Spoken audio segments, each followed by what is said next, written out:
بسم اللہ الرحمن الرحیم۔ السلام علیکم ورحمۃ اللہ وبرکاتہ۔ میں پیس مرسی اینڈ بلیسنگ آف اللہ سبحانہ و تعالیٰ be upon all of you my dear friends and viewers.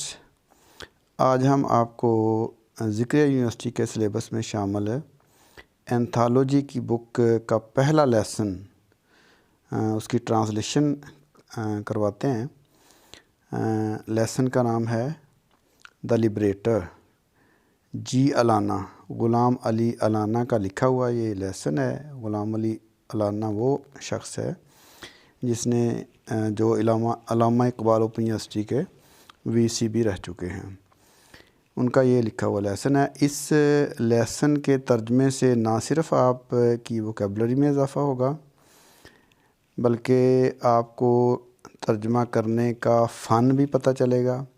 اس کے علاوہ اس میں جو پنکچویشن مارکس استعمال ہوئے ہیں ان کی بھی آپ کو سمجھ آئے گی، اور اگر آپ ووکیبلری امپروو کر رہے ہیں، اگر بی اے کا گریجویشن کا امتحان دے رہے ہیں تو اس کے لیے بھی آپ کو فائدہ ہوگا اس کا انشاءاللہ۔ تو اپنا لیسن آج کا سٹارٹ کرتے ہیں، دا لبریٹر۔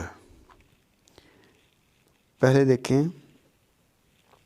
Nature had gifted him with a giant strength, insofar as his determination was concerned to accomplish tasks that he set before himself.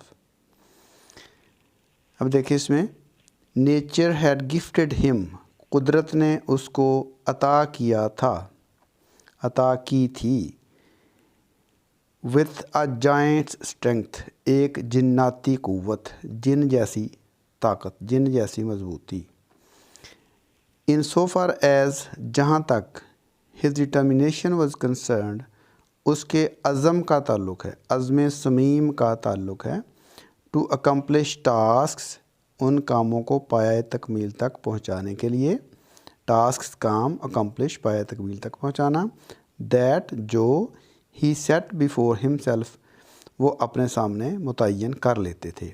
اب ہم اس کو سیدھا کر کے دیکھتے ہیں کہ ان کاموں کو پایۂ تکمیل تک پہنچانے کے لیے، یعنی ان کاموں کو پایۂ تکمیل تک پہنچانے کے لیے جن کا تعین وہ اپنے سامنے کر لیتے تھے، جہاں تک ان کے لیے اس کے عزم صمیم کا تعلق ہے، تو قدرت نے اس کے لیے، یعنی یہ اب بریکٹ میں اس کے لیے قدرت نے اس کو جناتی قوت عطا فرمائی تھی۔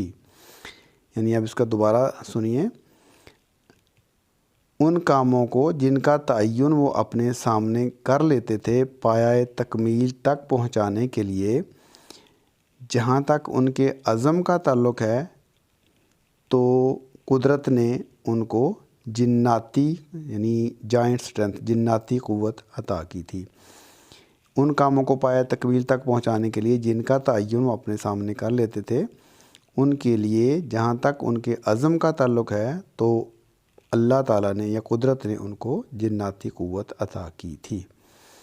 بٹ، اب دیکھیے، but it had clothed that will in a frail body، اس نے اس قوت کو ایک نحیف جسم میں ملبوس کیا تھا، اس کو ملبوس کیا تھا، یعنی clothed کا مطلب ملبوس کیا تھا، that will، یہ قوت ارادی، اس قوت ارادی کو in a frail body، ایک نحیف جسم میں، ایک کمزور جسم میں، but it had، it سے مراد یہاں پہ قدرت ہے، but it had clothed، لیکن اس نے ملبوس کیا تھا اس کو، that will، اس قوت ارادی کو، in a frail body، ایک نحیف جسم میں، ظاہر قائد اعظم کا جسم جو تھا وہ کمزور تھا، تو unable to keep pace with the driving force of his restless mind، جو اس کے بے چین ذہن، restless mind، بے چین ذہن کی قوت متحرکہ کے ساتھ کی پیس، ہم رفتار ہو کر نہیں چل سکتا تھا، یعنی ہم رفتار ہو کر چلنے کے قابل نہیں تھا۔ تو اس کو دوبارہ سمجھ لیجیے، but it had clothed that will in a frail body، کہ اس نے اس قوت ارادی کو ایک نحیف جسم میں، فریل باڈی، نحیف جسم میں ملبوس کیا تھا. unable to keep pace with the driving force of his restless mind، جو اس کے بے چین ذہن کی قوت متحرکہ، ڈرائیونگ فورس قوت متحرکہ کے ساتھ ہم رفتار ہو کر نہیں چل سکتا تھا، ہم رفتار ہو کر چلنے کے قابل نہیں تھا. ٹو کیپ پیس ود کا مطلب ہوتا ہے ہم رفتار ہو کر چلنا. آگے دیکھیے، it was bitter to be afflicted with health. افلکٹڈ کا مطلب ہوتا ہے تکلیف پہنچانا، یعنی اپنی صحت کو تکلیف دہ حالت میں رکھنا. بٹر کا مطلب ہو گیا تلخ. تو اٹ واز بٹر، یہ ایک تلخ حقیقت تھی. ٹو بی افلکٹڈ ود ہیلتھ، کہ صحت کو تکلیف پہنچائی جائے. unable to stand the rigors of life، جو زندگی کی سختیوں کا مقابلہ کرنے کے قابل نہ تھی. اسٹینڈ کا مطلب مقابلہ کرنا، قائم رہنا، جو زندگی کی سختیوں کا مقابلہ کرنے کے قابل نہ تھی. یعنی صحت کو، یہ ایک تلخ حقیقت تھی کہ صحت کو تکلیف پہنچائی جائے، صحت کو دکھ دیا جائے، جو زندگی کی سختیوں کا، ریگرز آف لائف، زندگی کی سختیوں کا مقابلہ کرنے کے قابل نہ تھی. That is the common lot of a leader championing a difficult political cause. یہ ایک لیڈر کی عام قسمت میں ہوتا ہے چیمپئننگ، جو حمایت کر رہا ہو، حمایت کر رہا ہو. اے ڈیفیکلٹ پولیٹیکل کاز، ایک مشکل سیاسی نصب العین کی. تو یہ ایک لیڈر کی عام قسمت میں ہوتا ہے جو ایک مشکل سیاسی نصب العین کی حمایت کر رہا ہو. And to be gifted with a tenaciousness, اور ایک استقلال کا عطا ہونا، یعنی ٹینیشیسنس کا مطلب ہو گیا استقلال. گفٹیڈ مطلب عطا ہونا، ٹو بی گفٹیڈ عطا ہونا، ٹینیشیسنس استقلال کا.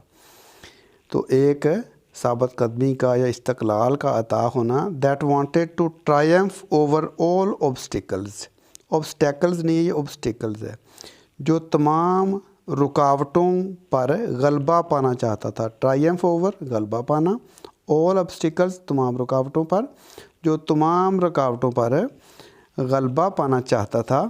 To lead his people to their ultimate destiny, اپنے لوگوں کو ان کی حتمی منزل تک رہنمائی کرنے کے لیے. تو ان کو مطلب ہے کہ ان کو ایسا استقلال عطا کیا گیا تھا، یعنی ایسے استقلال کا عطا ہونا، یا ان کو ایسا استقلال عطا کیا گیا تھا جو اپنے لوگوں کو حتمی منزل تک پہنچانے کے لیے تمام رکاوٹوں، حتمی منزل تک، اپنے لوگوں کی حتمی منزل تک رہنمائی کرنے کے لیے تمام رکاوٹوں پر غلبہ پانا چاہتا تھا، یا قابو پانا چاہتا تھا، یا فتح پانا چاہتا تھا. تو یہ پہلا ہو گیا پیراگراف دا لبریٹر کا. تو اس میں دیکھیں آپ نے جو نئے الفاظ سیکھے ہیں، گفٹیڈ تو آپ نے پہلے سے سیکھا ہوگا. ڈٹرمینیشن، عزم صمیم، پختہ ارادہ. کنسرنڈ کا مطلب ہوتا ہے تعلق رکھنا. اکمپلش کا مطلب ہو گیا پائے تکمیل تک پہنچانا. ٹاسکس، کام ہوتے ہیں، کام ہم کرتے ہیں. تو یہاں پہ اٹ سے مراد قدرت ہے. کلاتھڈ یعنی کسی کپڑے میں ملبوس کرنا، کپڑے میں لپیٹنا. تو فریل کا مطلب ہوتا ہے کمزور. جہاں پہ ہم ویک کا ورڈ یوز کرتے ہیں اس کی بجائے ہمیں فریل کا ورڈ یوز کرنا چاہیے عام، جہاں پہ ہم کہیں گفتگو کرتے ہیں یا کوئی رائٹنگ کرتے ہیں. unable to keep pace، to keep pace کا مطلب ہوتا ہے ہم رفتار ہو کر چلنا، یعنی قدم سے قدم ملا کر چلنا. ڈرائیونگ فورس، قوت متحرکہ. ریسٹلیس مائنڈ، بے چین ذہن. تو اٹ واز بٹر کا مطلب ہوتا ہے تلخ، ویسے کڑوے کو کہتے ہیں لیکن یہاں پہ اس کا مطلب ہے تلخ. افلکٹیڈ ود، تکلیف پہنچانا، تکلیف دینا، دکھ دینا. ہیلتھ، صحت کو، یعنی صحت کو تکلیف دینا، مشکل میں ڈالنا. اسٹینڈ، یہاں پہ ٹو اسٹینڈ کا مطلب ہوتا ہے برداشت کرنا، جو برداشت نہیں کر سکتی تھی یا سامنا نہیں کر سکتی تھی. ریگرز، ریگرز کا مطلب ہوتا ہے مشکلات، زندگی کی سختیاں، کڑاپن۔ تو کامن لاٹ عام قسمت، لاٹ کا مطلب یہاں پہ قسمت ہے۔ لاٹ آف جو ہوتا ہے وہ کافی زیادہ، جو زیادہ کے معنوں میں آتا ہے، یہ وہ نہیں ہے، یہ لاٹ ہے قسمت۔ تو چیمپئننگ کا مطلب یہاں پہ ہے حمایت کرنا، چیمپئننگ حمایت کرنا۔ ڈیفیکلٹ ایک مشکل، پولیٹیکل کاز سیاسی نصب العین یعنی سیاسی مقصد، نصب العین کر سکتے ہیں، مقصد کر سکتے ہیں، جو آپ کو مناسب لگے۔ اینڈ ٹو بی گفٹیڈ اور پھر عنایت ہونا، ود اے ٹینیشیسنیس استقلال کا، ثابت قدمی کا۔ تو دیٹ وانٹیڈ تو بالکل عام سا لفظ ہے، آپ کو پتہ ہے۔ ٹرائمف اوور غلبہ پانا، آل اوبسٹیکلز تمام رکاوٹوں پر۔ تو اس کے بعد دیکھیں الٹیمیٹ ڈیسٹنی حتمی منزل، آخری منزل۔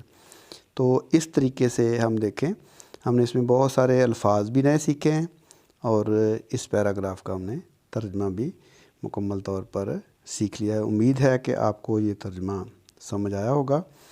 تو اس پہلے پیراگراف سے ہم آپ سے اجازت چاہتے ہیں۔ اللہ حافظ، السلام علیکم ورحمۃ اللہ وبرکاتہ۔